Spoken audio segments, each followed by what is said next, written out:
everyone, welcome back to our place. And if it is your first time, welcome. We are so excited to be kicking off our services series. Over the next few weeks, we're going to be talking to people to go through employment, job coaches, day program, residential facilities, and anything else that you can imagine regarding services. We are excited to kick the series off today with Colleen Pirkle. She is with Brightstone Transitions up in Gainesville, Georgia. I think that's correct.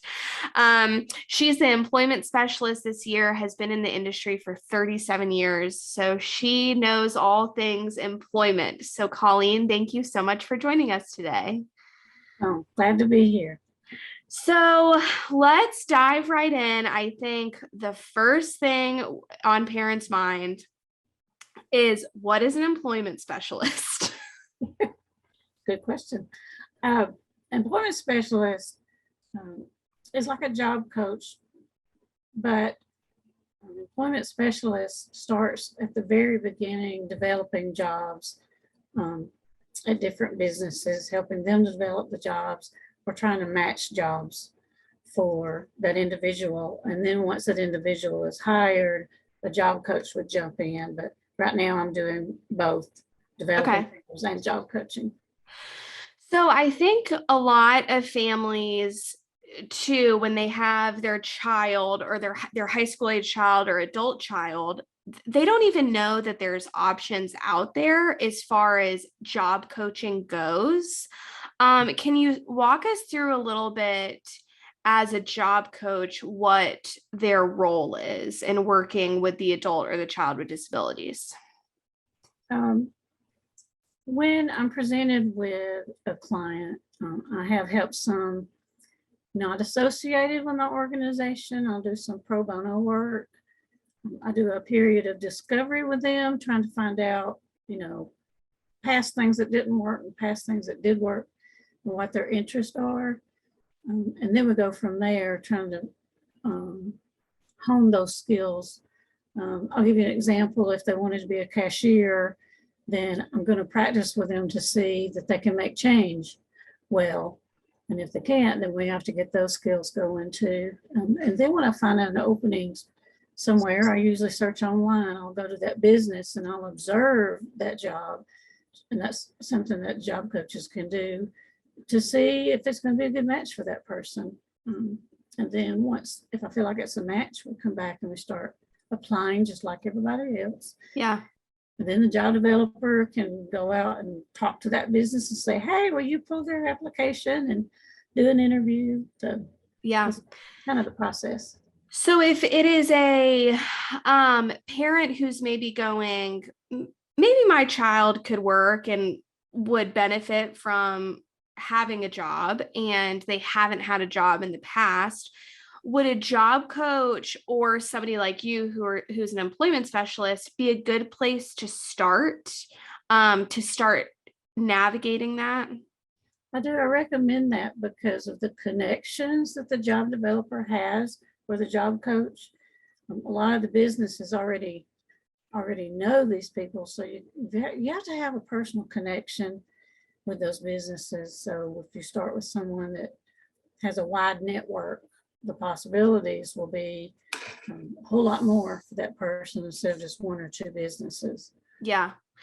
And how would they go about finding one? I mean, I know that you are in Gainesville, but there's people, job coaches, I'm sure, all over the country.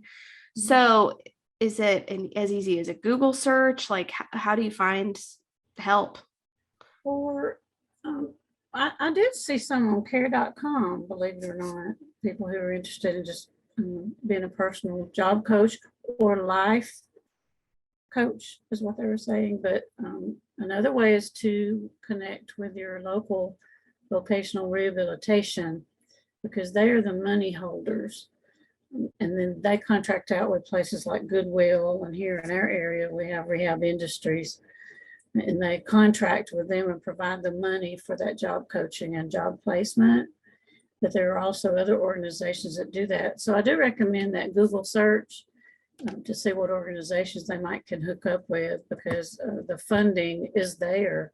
There's another one It's the workforce investment is what they used to call it. And it is, ours is here in Gainesville. It's called Georgia Mountain Workforce. And you could research that because they have a lot of programs and a lot of training to get started with an individual. Okay. And one thing too, I want to clear up because I think it's almost like a rumor that I've heard. You see a lot of parents that go, yeah, I would love for my child to have a job if we could find someone that only hires people with disabilities. And there are companies all over the country that hires people with disabilities. It doesn't have to be an organization that just specifically works with people with disabilities. Is that right? Yes. And your larger corporations have a policy, diversity policy and an Yeah. inclusion policies, and they want to hire people with disabilities. Yeah. So talk to us a little bit about the interview process, what you can do to make the child or the adult feel more comfortable and equip them well for a good interview. Okay. I think you start out with visiting that business to help that person feel comfortable in that environment, and ask for the manager and let that manager meet that person and coach that person on saying, I'd like to work here. Yeah. And before the interview, sit down and have a practice interview. It can be with several people, just asking questions, getting them comfortable, answering questions that they usually ask in interviews. Yeah. And a job coach can not only go to the interview with them, but also go to work with them if needed. Is that correct? It is. Yeah. You have to ask permission with management, and I've never had anybody say no. Yeah. But I've seen a lot of businesses, they're used to having people now, a lot more included, and job coaches don't have to stay very long because the employees just embrace them. Yeah. And they enjoy having them there. So it's really easy for a job coach to just kind of back off. And it's usually social skills that we have to work on. Mm-hmm. I'll just stand afar and talk to them later and then demonstrate or maybe model for them. Yeah.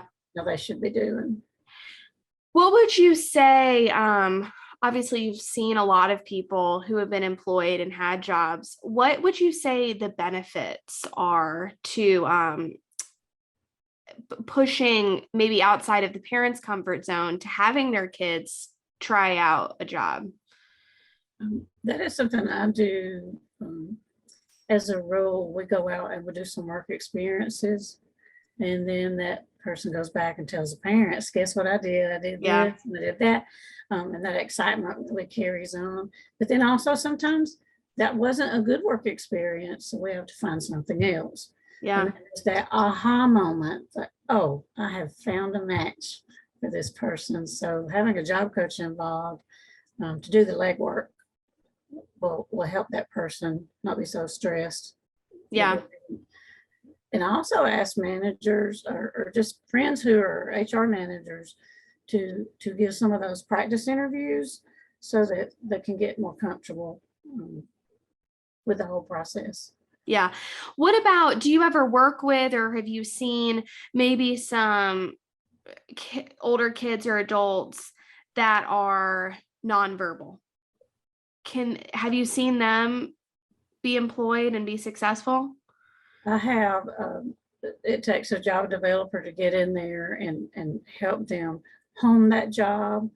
We call it a job carve. Mm-hmm. It's doing part of a job and not instead of the whole thing. So I have seen some. I've seen one guy work at a bookstore, and his job is to he pecks on the computer researching the price on the book, and then the person next to him is the one that is the hands and puts the label on the book and shelves. Yeah. So, but you have to be creative. Yeah. Find people who are willing to think outside the box. Mm-hmm. But there are job opportunities.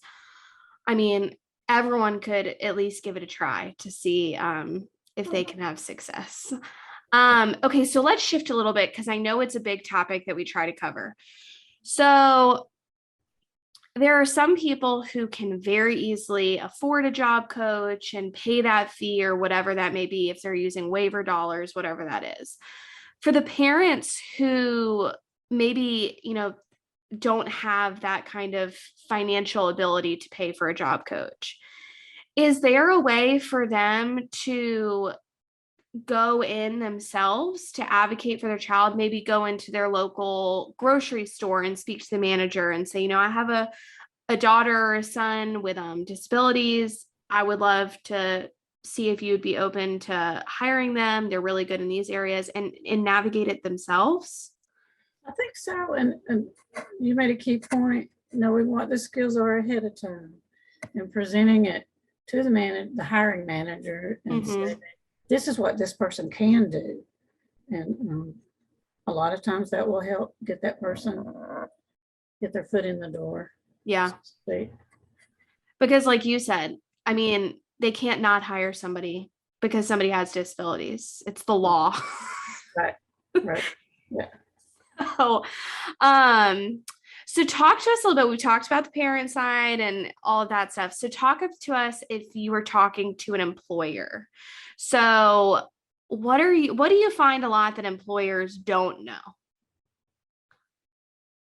Liability is always the number one question that comes up. What is the liability of hiring this person that may use a cane and have trouble getting around? They just put that liability, and you have to just assure them that it's the same as with every other employee. And they're like, oh, okay, well, I didn't know that.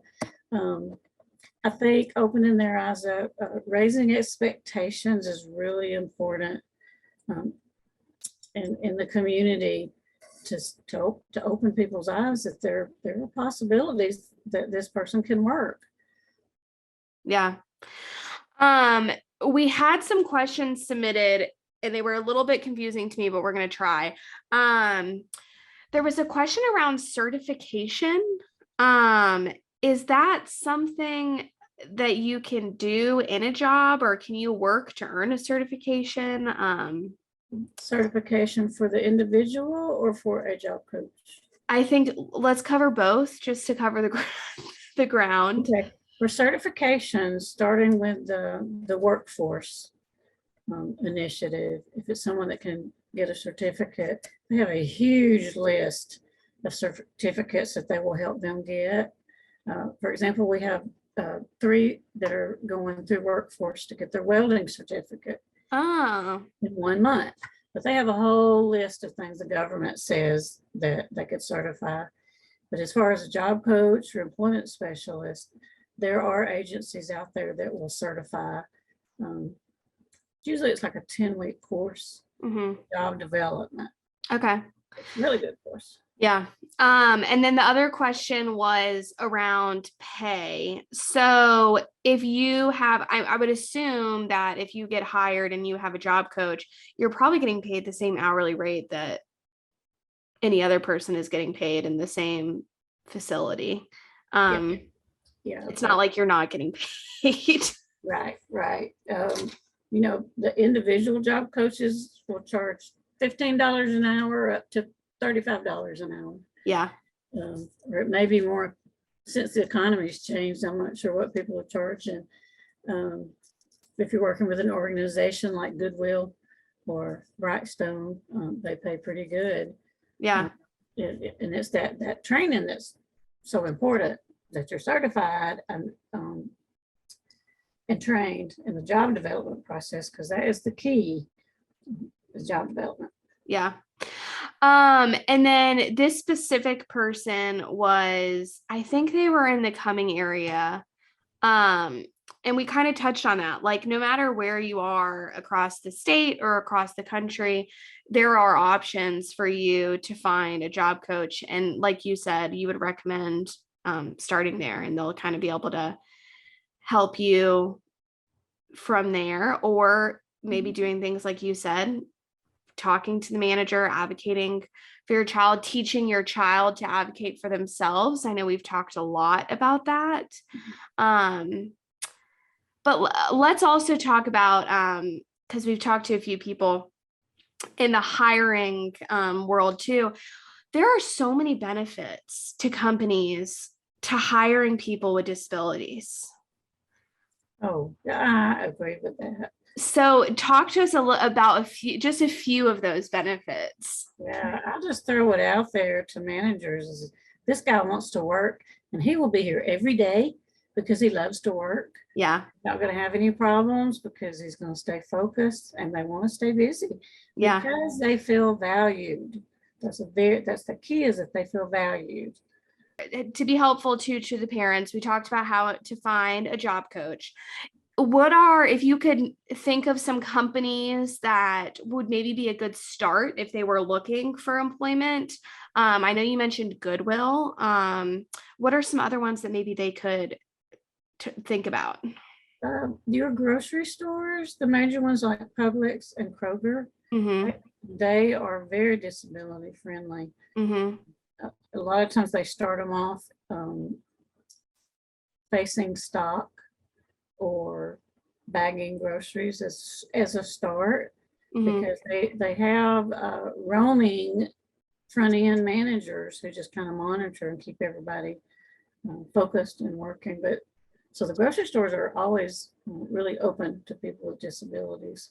We tried some of the department stores, like Best Buy, if you're talking about your higher functioning folks, and retail like Five Below. They have a position that's 2 days a week just to do floor stock. Okay. Yeah, so you just have to go and just ask questions. Yeah. That's what I do. And I know some restaurants, or at least the fast food restaurants, we're starting to see them hire more hosts from the disability community for the floor. So that might be a good. Yeah. So can I name the businesses? Yeah. Okay. One experience that we have had is with Texas Roadhouse and Outback. They love having somebody there rolling their silverware. Yeah. That's a full-time job. Yes, it is. I have done it before. When you're working there, yeah. So I mean that's a simple job, and even bussing tables. That's what you're looking for with our individuals is routine. The same routine. It doesn't change. It's the same job every day. Yeah. And that's where your success comes in. Well, Colleen, thank you so much. I know it's going to be helpful information to parents. Let us know your guys' feedback, what you're wanting to hear next, and we will see you next time as we continue our services series. Ready. Thank you. Thanks.